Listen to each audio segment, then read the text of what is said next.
L'Éthiopie ne s'effondra pas, a déclaré le Premier ministre Abiy Ahmed après que les rebelles ont annoncé que la capitale, Addis Abeba, pourrait tomber dans les prochaines semaines. Il s'est exprimé lors d'une veillée commémorant le premier anniversaire du lancement de l'offensive gouvernementale dans la région du Tigré. Nous n'oublierons pas leurs actes. Nous allons lutter, combattre et les gagner. L'Éthiopie, notre pays, gagnera.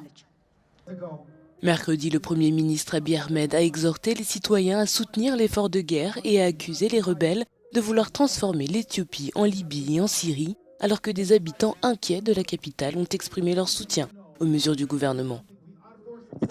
Éthiopiens, ce que nous devons comprendre, c'est que l'Éthiopie a toujours été mise à l'épreuve au fil des années.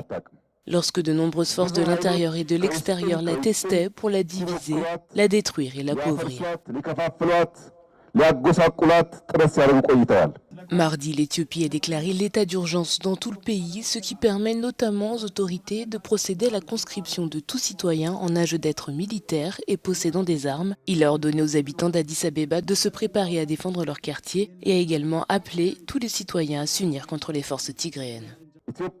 Tant que l'Éthiopie ne sera pas libre et pacifique, c'est le moment où chaque citoyen doit dire « Je suis un soldat éthiopien » pour condamner ce plan malveillant, tout en se tenant aux côtés des forces de défense nationale éthiopiennes pour humilier l'ennemi.